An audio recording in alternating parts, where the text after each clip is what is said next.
Fala galera, a gente está aqui hoje para falar sobre um assunto que é um pouco polêmico, é um pouco complicado, que a maioria do pessoal aí tem um certo receio de falar, que é sobre o ego e principalmente sobre as consequências do ego para a vida da gente. Bem, o ego é algo tanto positivo quanto negativo, depende do enfoque que a gente der, como tudo na vida humana. Se eu focar no ponto positivo, vou acabar tendo os meus retornos, no ponto negativo, vou acabar tendo também consequências negativas. Tem um dos grandes ícones aí do pensamento, que é o Freud, que ele vai dar uma explicadinha, e eu quero passar um pouquinho isso para vocês, sobre o que é o ego, as bases, né, do ego primeiramente. O ego, para Freud, ele é uma das estruturas que formam, né, a personalidade humana, e ele é constituído por 3 partezinhas, tá? A primeira é o id, tá?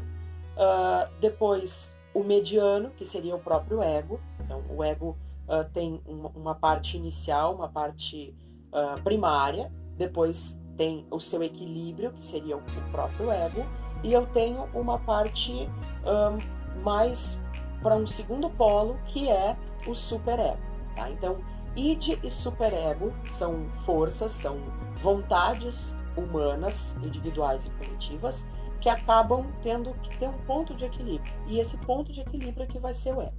O id, ele é como se fosse a criança interior que todo mundo tem. Tudo que tu quer, o teu id é que te põe esse desejo, tá? Enfim, tu quer o rolê, tu quer comprar algo no supermercado, aquela criança que se comporta mal lá no supermercado, você tira no chão e começa a encher o saco, aquilo é a representação fiel do que eu tenho para ser o id. Ele é o desejo, a vontade que o ser humano tem, sem consequências, sem medir o impacto que aquilo ali vai ter para o mundo ali, para sua volta. Ele está focado no eu e na sua satisfação imediata. O superego vai ser o conjunto lá, valorativo, a moral e a ética, que juntas vão acabar me dizendo o que é aceitável socialmente que eu faça. E eu acabo adquirindo isso com o contato social. Então é com a vivência do meu grupo social que eu vou ter o discernimento ali do que é aceitável desejar, do que é aceitável realizar. E o ego, ele vai entrar na jogada fazendo o equilíbrio entre o que eu desejo e o que socialmente é possível fazer para garantir a realização dos meus desejos. Então ele funciona como uma balancinha, equilibrando a mente da galera. A parte positiva que ele tem é que sem o ego nós acabaríamos por conflitar de formas não harmônicas. Por exemplo, nem tudo aquilo que eu desejo eu posso ter acesso, porque senão eu posso provocar um caos gigantesco. Imagina se a minha vontade é sair exterminando metade da galera aí da humanidade. Não dá para fazer isso. Porque se eu fizer, eu posso acabar gerando consequências, enfim, catastróficas para toda uma civilização. Mas ao mesmo tempo, se eu não tenho esse mecanismo, ou eu tenho ele e supervalorizo ele, eu acabo colocando a minha ideia superior à dos outros. E aí eu vou criar algo chamado egocentrismo. Ego, né, controle, a mediação, centro. É quando eu coloco no centro a mediação que eu faço. Apenas a minha análise é correta. A análise do outro não é correta, a mediação que o outro está pensando não é correta. Então isso é o egocentrismo. É quando eu acabo excluindo o universo do outro, o pensamento do outro, de dentro de dentro do meu entendimento, de dentro da minha intelectualidade. Então eu acabo me pondo no centro de todo o meu processo e menosprezando a decisão dos outros. Então essa seria uma das principais consequências negativas do ego. E gera, né, um conflito não harmônico que acaba desestruturando as relações sociais. Mas para a gente entender um pouco melhor sobre isso, imaginem situações cotidianas onde tu precisa, por exemplo, estruturar um relacionamento, seja ele um relacionamento afetivo sexual ou um relacionamento familiar, um relacionamento de trabalho.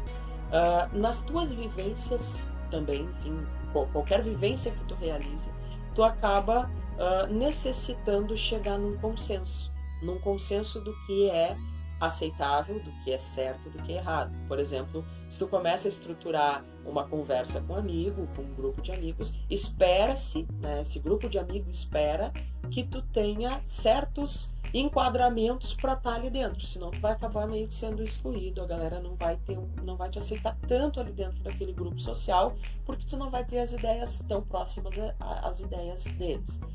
Essa questão de meio que se adaptar, de ter uma tendência de adaptabilidade para pertencer a um grupo social, ela está ligada à necessidade humana da convivência.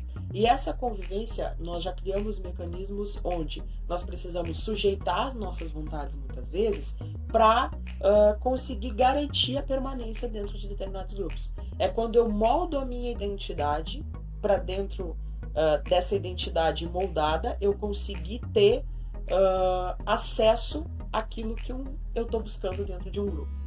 Então é como se eu me moldasse eticamente. Há uma ética dentro do grupo social, há um conjunto de valores, de princípios, de virtudes que todo grupo social espera. E é através desse conjunto valorativo que eu vou ser aceito ou não. Só que a partir do momento em que eu pertenço a esse grupo, eu também vou começar a criar os meus nivelamentos. Eu vou começar a definir o que eu acho certo, o que eu acho plausível, o que eu acho possível de ser feito e começar a exibir os meus desejos dentro desse grupo social. E a partir daí, então, o meu ego começa a entrar em ação. Ou seja, a minha balança entre desejo e entre o que é aceitável começa a se apresentar. E quando eu me empodero perante os meus grupos, quando eu acabo julgando essas opiniões que eu estou exprimindo melhor do que a dos outros, tá? Eu estou colocando a minha opinião no centro daquele processo. E aí isso gera conflito. É um dos motivos pelos quais os grupos sociais mais se esfacelam. É aquele popular, o amigo que sabe tudo, o cara que a roupa dele é melhor, o carro que é o melhor. Enfim, todas essas situações são situações onde o ego está sendo... A pessoa está colocando a sua própria balança, o seu próprio senso de julgamento das coisas como majoritário, como máximo, tá? Retirando a importância do processo de pensamento dos outros. Então, essa seria basicamente um dos principais pontos negativos aí do ego. Mas também tem pontos positivos, como eu coloquei, a questão de que sem ele nós acabamos agindo de formas inadequadas, nós acabamos agindo ou como crianças de uma forma muito infantil, de uma forma muito abrupta, colocando o meu eu sempre na frente, o desejo, a libido, enfim, o eros, a ausência daquilo que eu tenho, enfim, as minhas necessidades, eu acabo supervalorizando elas em relação àquilo que a sociedade espera de mim. Isso pode me tornar um ser humano que não entende o real papel que eu tenho socialmente. Não entende que faço parte de um mecanismo ao qual depende, né, da minha atuação, depende daquilo que eu sei, ao qual eu tenho que me preparar, me formar para assumir essa demanda no lugar daqueles que já não estão tão aptos a realizar suas funções socialmente. Tá? Então, dentro desse pensamento, dessa conjectura, a gente acaba percebendo que o ego que se apresenta socialmente hoje, ele é fruto do que o superego da geração anterior elaborou. Vamos sintetizar isso de uma forma melhor.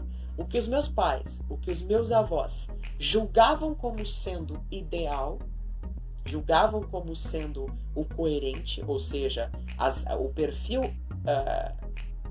o ego que eles apresentavam naquele momento, não o superego, o ego que eles apresentavam naquele momento, aquilo que eles julgavam ser o coerente e acabavam expressando socialmente, vai ser o que eles vão utilizar para dar as bases da educação das gerações futuras. Então é a partir do ego das gerações anteriores que o superego das gerações atuais vão se formar. O que o meu pai, que a minha mãe, que os meus avós julgavam ser coerente, ou seja, o ego deles, vai ser o parâmetro ético e moral que a geração atual vai ter para conflitar, né, para equilibrar com o seu id e gerar um novo ego. E em contrapartida, o ego que esta geração está tendo vai ser, de certa forma, o parâmetro ético e moral que as gerações futuras vão ter. Então, ele é de tal importância que, de geração a geração, ele vai aprimorando os nossos meios de convivência. É através dele, através do que nós expressamos por ele, que nós acabamos construindo socialmente e vamos viver geração após geração. É algo mutável, é algo transformável, maleável e de um poder incrível, incomensurável. Como disse já, a partir do momento em que eu me coloco no centro disso e esqueço o pressuposto do outro, eu estou sendo egocêntrico. E o egocentrismo é algo que nos afasta do convívio social, nos torna insuportáveis. Não existe nada pior que uma pessoa egocêntrica, ensimesmada, a pessoa que tem a síndrome de Deus, aquela que acha que pode tudo e que sabe tudo. Então essas pessoas, elas são meio que excluídas socialmente, mas ao mesmo tempo podem se tornar pessoas muito especializadas em determinadas áreas e que vão acabar dando um retorno social muito significativo. Enfim, é um tema bastante agradável de se debater. Freud é um gênio quando ele começa a falar sobre isso. Não pude me deter a falar muito sobre as nuances que ele propôs, senão o vídeo ficaria muito extenso. Mas acredito que o problema principal, para a gente finalizar, seria a dificuldade que a nossa geração, e me incluo nessa geração, mas, enfim, a dificuldade que as gerações atuais estão tendo para equilibrar os seus egos, de maneira a ter as suas múltiplas relações estabelecidas de forma saudável. E como ter consciência de que o que está se ponderando é positivo, é aceitável, é justificável ou não. E aí nós vamos ter vários gurus aí da literatura que vão criar obras como A Incrível Arte de Ligar o Foda-se, ou, enfim, outras obras de mesmo calibre, que vão tentar, daqui a pouco, colocar que tá tudo bem. Que não importa se tá certo ou errado, não importa se o teu id está superando o teu superego, se o teu superego está sendo mais relevante do que teu id, ou enfim, que tu não tá sabendo equilibrar isso. Pouco importa, o que importa é que tu tá vivendo, e que se tu conseguiu chegar feliz no fim do dia, tá tranquilo. E muitas vezes isso gera os conflitos. E, aliás, muitas vezes não, isso é a base dos conflitos atuais, porque como posso dormir feliz no fim do dia sabendo que menosprezei a opinião alheia? Como posso dormir feliz no fim do dia sabendo que aquilo que eu decidi agora não faz tanto sentido para a vida do outro e que pode afetar a vida do outro de uma forma negativa? Então a gente volta para aquele velho sistema onde o abacaxi fica na nossa mão e a forma como nós os descascamos é que forma a nossa vida. É somente isso. Não importa o que tu decide ou a forma que tu decide, isso sempre vai impactar a vida de alguém ou a tua própria. E aí, quando tu opta por sanar as tuas próprias vontades, quando tu opta por te colocar no centro do processo da tua vida, tu acaba sendo julgado e taxado socialmente como egocêntrico. Porque o que se espera de ti nesta sociedade é o princípio cristão que se espera de todos, que nós sejamos capazes de abdicar o nosso eu em prol do outro. Ou seja, que nós consigamos colocar os nossos desejos abaixo dos desejos sociais. O social, o coletivo, sempre tem que superar o individual. E aí nós entramos em outras polêmicas, como o conceito de individualidade e individualismo. E, por exemplo, eu sou um defensor da individualidade, onde cada ser tem o direito à sua livre escolha, o seu livre posicionamento.